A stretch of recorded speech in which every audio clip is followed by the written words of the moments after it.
അദ്ദേഹം ഒരു മെത്രാനായി പെറുവിൽ തിരഞ്ഞെടുക്കപ്പെട്ട സമയത്ത് എല്ലാ മെത്രാന്മാരും ഒരു ആപ്തവാക്യം സ്വീകരിക്കാറുണ്ട്. ഇദ്ദേഹം സെയിൻറ്റ് അഗസ്റ്റിൻ്റെ വാക്കുകളെ കടമെടുത്തുകൊണ്ടുള്ള ഒരു ആപ്തവാക്യമാണ് സ്വീകരിച്ചത്. അവനിൽ നാം എല്ലാം ഒന്നാണ്. ഇൻ ഇല്ലോ ഊനോ ഊനും എന്നതാണ് അദ്ദേഹം സ്വീകരിച്ച ആപ്തവാക്യം. അവനിൽ നാം എല്ലാം ഒന്നാണ് എന്നുള്ള മാർപ്പാപ്പയുടെ ആപ്തവാക്യത്തെ എത്ര മനോഹരമായി നമുക്ക് കാണാൻ സാധിക്കുമെന്ന് ചോദിച്ചാൽ 127-ാം സങ്കീർത്തനത്തിന് വിശുദ്ധ ആഗസ്തീനോസ് നൽകിയ വ്യാഖ്യാനത്തിലാണ്, അതിൽ നിന്നുമാണ് ഈ വാക്യം അദ്ദേഹം ആപ്തവാക്യമായി സ്വീകരിച്ചിട്ടുള്ളത് എന്നുള്ളതും ഒരു പ്രത്യേകതയായി കാണാൻ സാധിക്കുന്ന കാര്യമാണ്. ഞാൻ പ്രേക്ഷകർക്ക് വേണ്ടി മറ്റൊരു കാര്യം കൂടി കൂട്ടിച്ചേർക്കുകയാണ്. ലയോ 14 മാർപ്പാപ്പയുടെ പേപ്പൽ എംബ്ലമുണ്ട്. ആ പേപ്പൽ എംബ്ലത്തിൻ്റെ ഒരു ഭാഗത്ത് നമ്മൾ കാണുന്നത് ഒരു ലില്ലി പുഷ്പമാണ്, ലില്ലിപ്പൂവ്. മഡോണ ലില്ലി എന്നാണ് ഈ പുഷ്പം അറിയപ്പെടുന്നത്.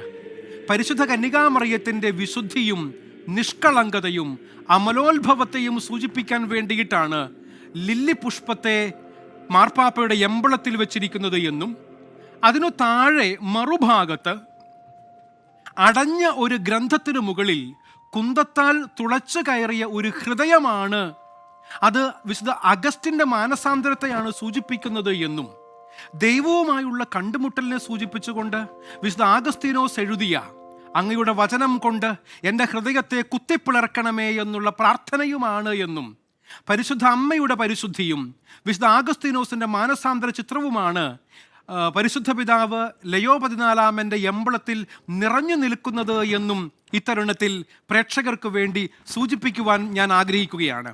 കാരണം വിശ്വാസമാണ് ജീവിതത്തിൻ്റെ അർത്ഥമെന്ന് പരിശുദ്ധ പിതാവ് ലയോ 14 നമ്മളെ എല്ലാവരെയും ഓർമ്മപ്പെടുത്തിക്കൊണ്ട് പറഞ്ഞു. വിശ്വാസമില്ലെങ്കിൽ ജീവിതത്തിൻ്റെ അർത്ഥം നഷ്ടപ്പെടും എന്നുള്ളത് ഒരു വാസ്തവമാണ് എന്ന്. പ്രിയപ്പെട്ടവരെ, ഇത്തരുണത്തിൽ ഞാൻ ഒരു കാര്യം കൂടെ കൂട്ടിച്ചേർക്കാം. നമുക്ക് പ്രാധാന്യമുള്ളൊരു കാര്യമാണ്, മാർപ്പാപ്പയാകുന്നതിന് മുൻപ്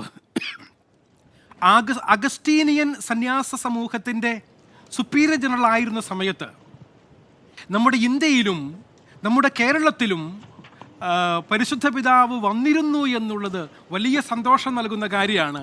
വരാപ്പുഴ, കോഴിക്കോട്, പൊള്ളാച്ചി എന്നീ സ്ഥലങ്ങൾ സന്ദർശിച്ചിട്ടുള്ള പാപ്പ കേരളത്തെ ഹൃദയത്തിൽ ചേർത്ത് പിടിക്കുമെന്നുള്ളതിൽ നമുക്ക് അഭിമാനിക്കാം. ആലുവയിൽ അദ്ദേഹം തമിഴ്നാട് ഇടക്കൊച്ചിയിൽ വന്നിരുന്നു. ഇപ്പോൾ നമ്മൾ കാണുന്നത് ദിവ്യകാരുണ്യ സ്വീകരണത്തിനു ശേഷം പരിശുദ്ധ പിതാവ് ലയോ 14 മാർപ്പാപ്പ പ്രാർത്ഥന ചൊല്ലി, കുർബാന സ്വീകരണത്തിനു ശേഷമുള്ള പ്രാർത്ഥന ചൊല്ലി വിശ്വാസി സമൂഹത്തെ ആശീർവദിക്കാൻ ആരംഭിക്കുന്നു. പരിശുദ്ധ കുർബാനയുടെ സമാപന ആശീർവാദത്തിന് വേണ്ടിയുള്ള ഒരുക്ക പ്രാർത്ഥനകളാണ് നാം ഇപ്പോൾ വത്തിക്കാനിൽ നിന്നും സെയിന്റ് പീറ്റേഴ്സ് സ്ക്വയറിൽ നിന്നും കണ്ടുകൊണ്ടിരിക്കുന്നത്.